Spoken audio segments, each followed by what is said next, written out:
Créées à l'automne 2011, les soirées apéro chic permettent aux francophones et aux francophiles de Toronto de se réunir pour faire du réseautage tout en passant un bon moment.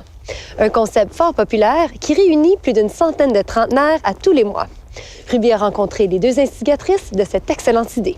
Il y a une communauté qui est en train de se créer de plus en plus. On a un très beau noyau de membres qui viennent, qui amènent leurs amis parce que ça fait une soirée où on peut justement sortir, amener les amis, retrouver ceux qu'on n'a pas le temps de voir normalement et puis découvrir des nouvelles personnes.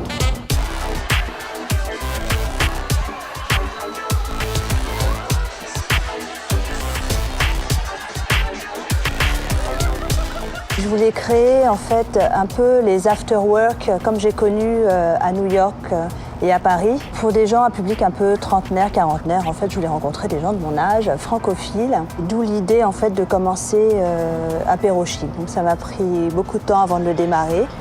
Et je pense que le concept maintenant d'apéro chic, c'est de continuer à se faire plaisir.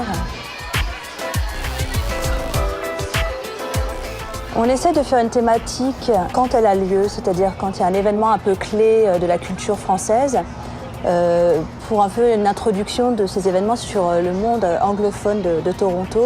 On reste francophile, donc ouvert aux anglophones donc qui aiment la culture française. C'est vraiment, on veut garder la French touch.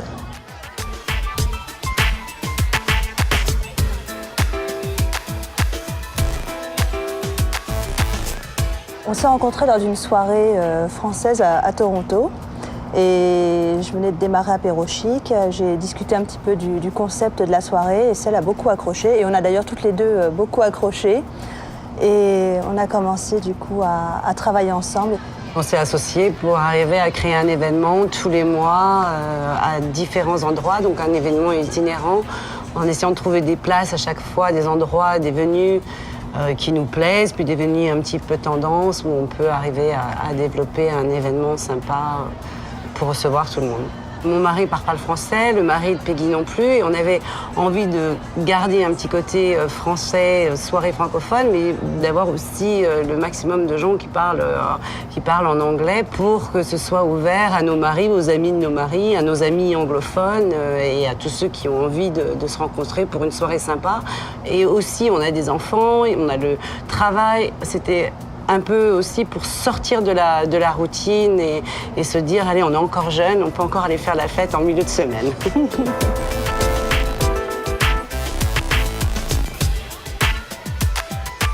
En ce qui concerne les endroits, on a envie de voir des endroits qu'on a envie de découvrir, des endroits à la mode, des endroits qui sont originaux.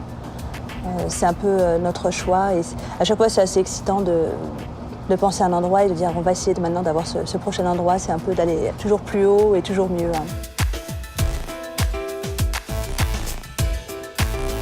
Estelle et moi, ça fait assez longtemps qu'on est à Toronto, donc on avait déjà notre propre réseau, pas mal francophone.